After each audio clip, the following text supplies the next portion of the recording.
The last point I'm going to make on this is that Africans and Negroes are two different peoples. You know, race and skin colour are really a red herring.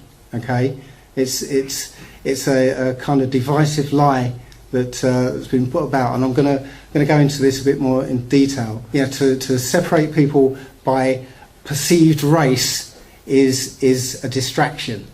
Okay, so we all think that all black people are the same, basically, but they're not. Africans and Negroes are different. They have a different skeletal structure, different skull shape, and one interesting thing is African people, real Africans, cannot grow hair like Negroes can. So African men cannot grow beards. All right? African women cannot grow afros. Right? It's a very powerful thing. If you see real African women, you'll see that they've always got very, very short hair, because they can't grow it. Very quickly, Adam was not the very first man. The Bible is only covering a period of time which is about 7,000 years, the last 7,000 years of Earth's history. It doesn't cover before that period. There were people before that period, and the first verses of the Bible actually tell you that, if you read it properly and you read it with the translating the Paleo-Hebrew. Some of the words aren't translated quite correctly, and you know, gives you the impression that it's all happening contemporaneously, but it's not. It's actually there's like a gap period in between the first two verses. So the biblical Israelites were black. It says that Ham, this is according to the Zondervan Bible Dictionary, Ham was the progenitor of the dark races, not the Negroes. They're separate people. But the Egyptians, Ethiopians, Libyans, Canaanites. So it's telling you there that, again, the Egyptians and what became the Africans were black people. So going through the Bible, I'm not going to go through all of these, but yeah, Joseph in the Bible was so much like an Egyptian that his own brothers didn't recognise him. So obviously he looked like an Egyptian, so you know, the Israelites were black people. Moses was also an Israelite, but he was raised under the nose of Pharaoh, so you know, he'd kind of stand out if he was a white guy. And he was also mistaken as an Egyptian by the daughters of the priest of Midian. And also Moses' sister, Miriam, was turned white as a punishment. So there's a lot more biblical references that tell you that the Israelites were actually black people. But yeah, you can like go through it in the Bible. And throughout the what's called the Renaissance period, all of the artwork was replaced throughout Europe. But because Russia, well, it was a kind of insular society at that time, Renaissance didn't get to Russia. So you can go online and search for Russian icons, and you'll find that everybody who was portrayed in the Bible were portrayed black. And yeah, after Renaissance, all that artwork was destroyed and replaced with whitenized versions. But you know, 500 years ago, prior to 500 years ago, this is how they were always depicted.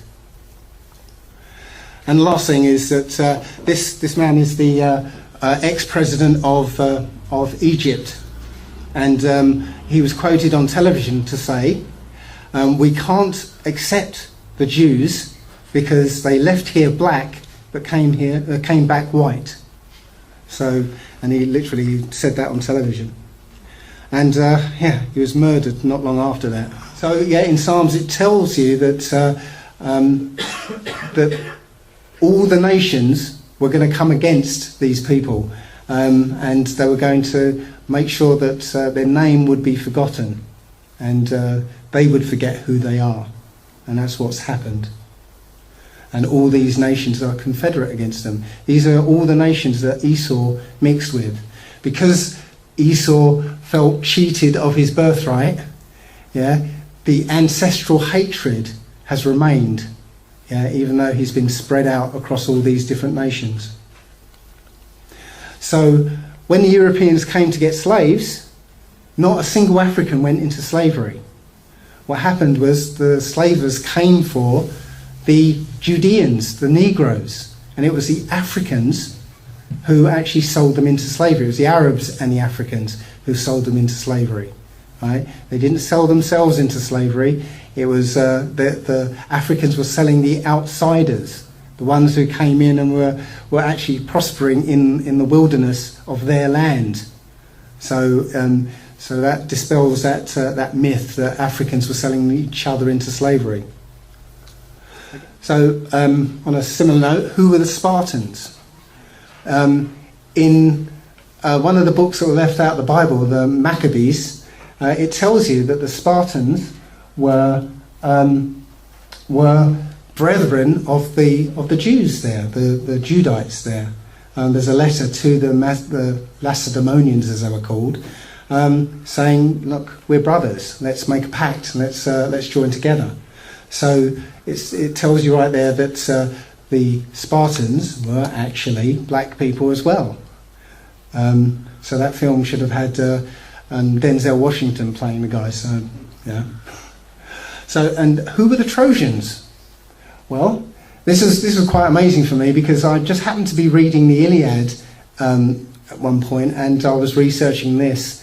And as I was looking at the genealogy chart in the 1611 Bible, the names started to match up with what I was reading in the Iliad.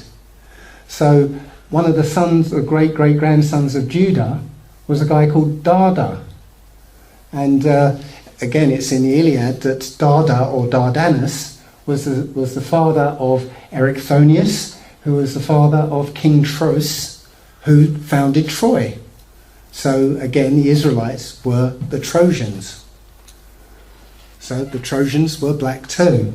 Slaves also came from Europe, and this is the evidence of it. Obviously, evidence of this kind is kind of scant. You can't find very much around, but every now and again you find some bit of writing that gives you clues. This is from Benjamin Franklin, 1751, and he says, "Why should Pennsylvania, founded by the English, become a colony of aliens who will shortly be so numerous as to Germanize us instead of us Anglifying them, and will never adopt our language or customs any more than they can acquire our complexion?" Okay, saying that they weren't black people. Says, which leads me to add one remark: the number of purely white people in the world is proportionably very small. All of Africa is black or tawny, brown. Asia, chiefly tawny. America, exclusive of the newcomers, wholly so. And in Europe, the Spaniards, Italians, French, Russians and Swedes are generally of what we call a swarthy complexion. Swarthy means black. As are the Germans also. Okay, so he underlines the point: why increase the sons of Africa by planting them in America? So literally, the Germans and most Europeans at that time, 1751, were black people. Yeah, history has been rewritten. So this is one of the journeys of the people from the what's known as the Holy Land, from Israel right now. These are the people called the Iba. Again, very similar to the Igbo and the Igbo tribes in Africa, because Iba comes from the patriarch Eba, who was where the name Hebrew comes from. Okay, so the Iba travelled across southern Europe and ended up in a place they named after themselves, the Iberian Peninsula. And when they were chased out of that area by the barbarians, they founded another country called Hibernia. Again, they named it after themselves. Hibernia means land of the Hebrews. And some of them went on to colonise another country, Scotland. And the only name that survives is Hebrides. Okay. So the Irish were originally black people, and this is an illustration from a magazine, Harper's Weekly, from the 1800s, and it shows, it actually tells you in there, if I'd left the whole thing, it says the Iberians were believed to originally be an African race, okay? And you can see how the Irish Iberians started off like this, mixed with these, and became, this was kind of a sort of midway transitional stage.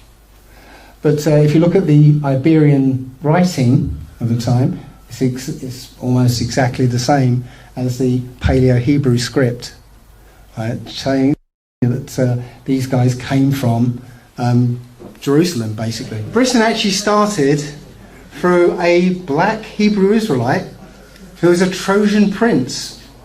Okay, his name was Brito. It's been anglicised to Brutus.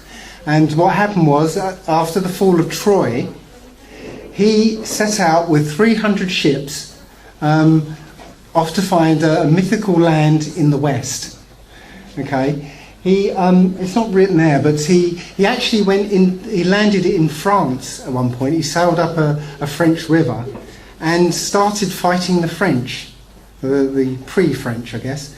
And him and his men basically fought their way all the way into the interior of France, and realised that they were kind of cut off.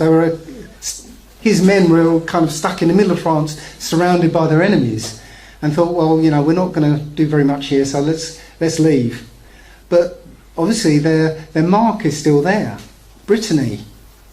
Yeah, in the past,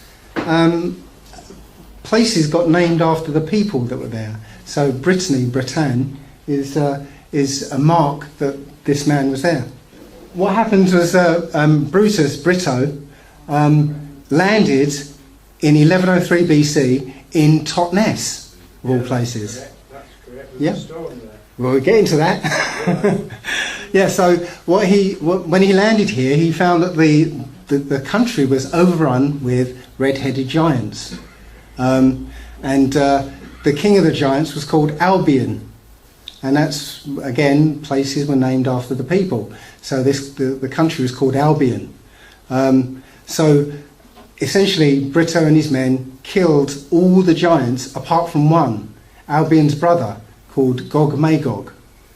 He left Gog-Magog alive because one of Brito's men, Quirinius, wanted to fight this 18-foot giant.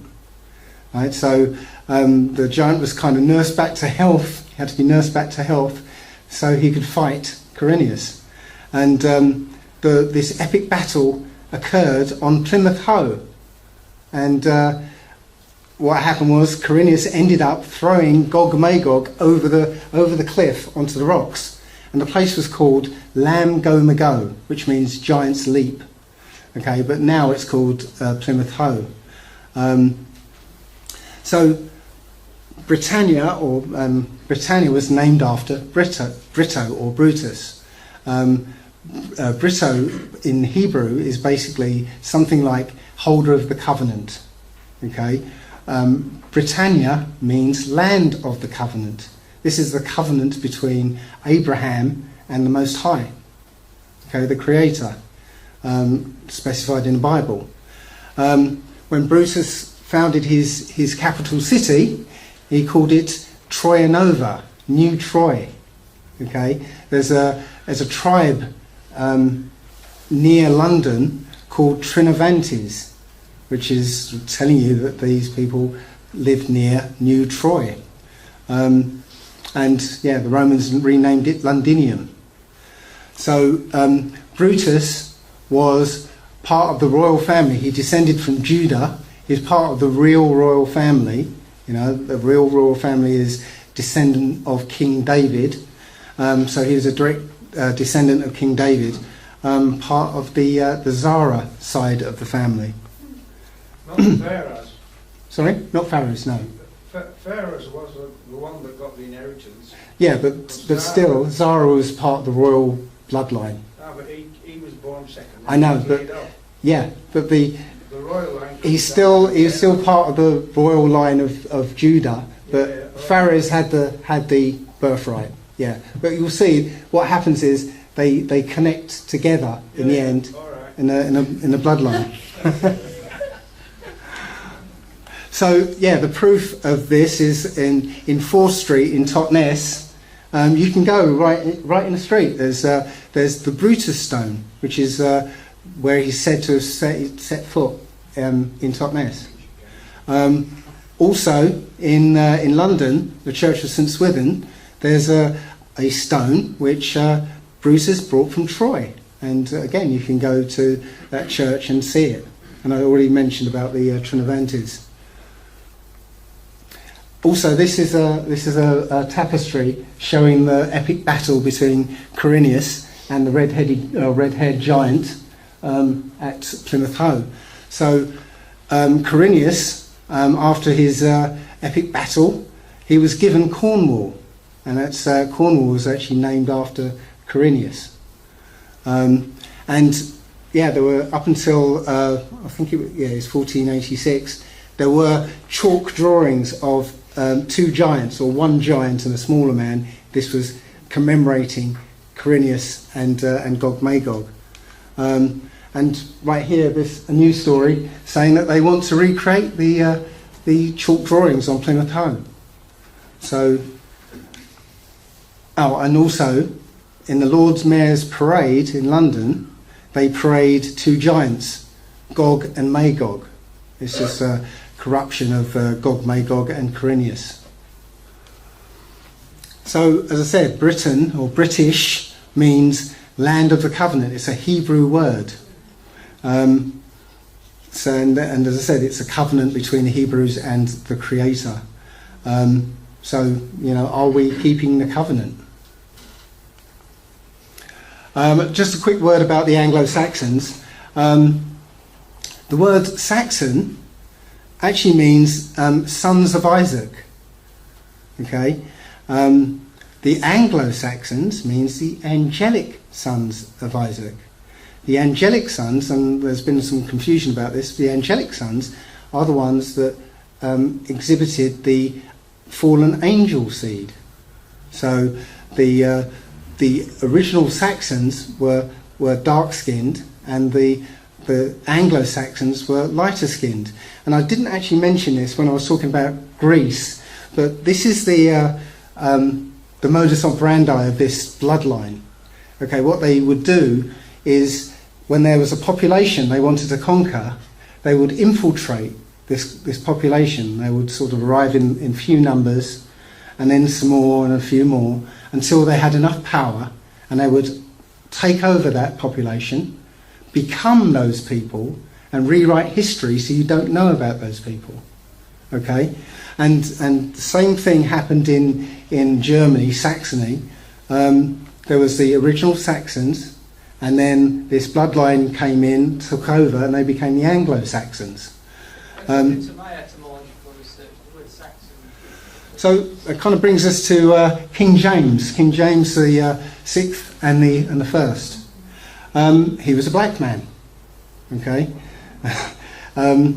Now you can go to the National Portrait Gallery and you'll see a white guy looking back at you, but those portraits were basically repainted.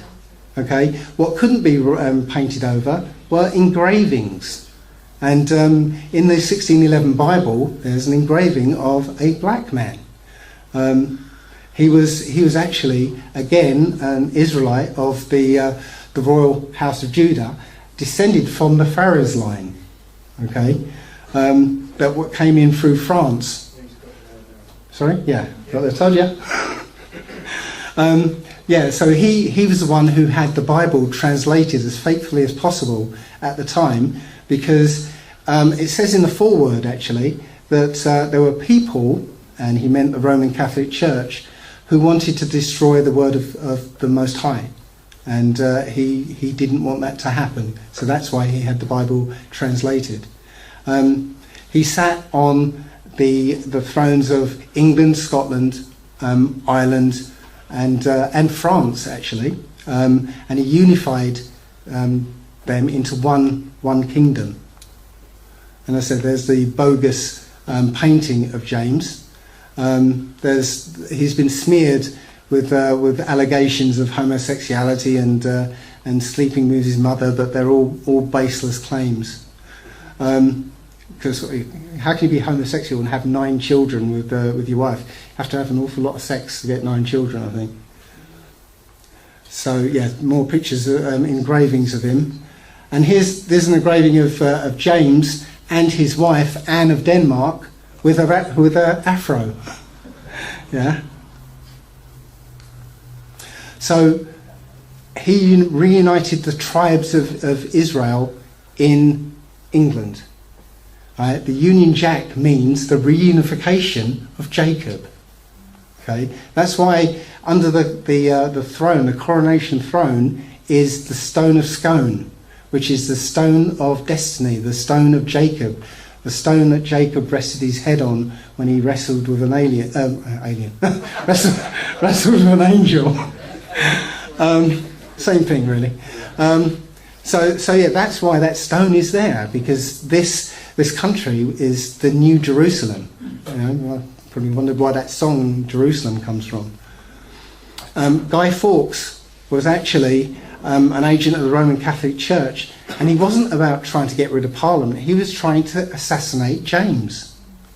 Yeah, because the Roman Catholic Church wanted to stop the Bible being translated. Well, Parliament was Protestant anyway, so that would have served them as well. Probably, but the main aim was to kill James. So this is James' grandson, Charles II. Okay, there's also a white-niced version of him, but one painting did survive, and it matches up with again an engraving of Charles II, and he was the last of the Stuart line. And what happened was the Roman Catholic Church, or let's put it the Ashkenazi bloodline, basically finally succeeded in removing this royal line off the throne, and they replaced it with an Ashkenazi German bloodline. So, what happened to the black peoples of the British Isles? Well, if you look closely at, I just want to draw your attention to one of the definitions of Negro. Number 3, any person with some Negro ancestors. Okay, just keep that in mind.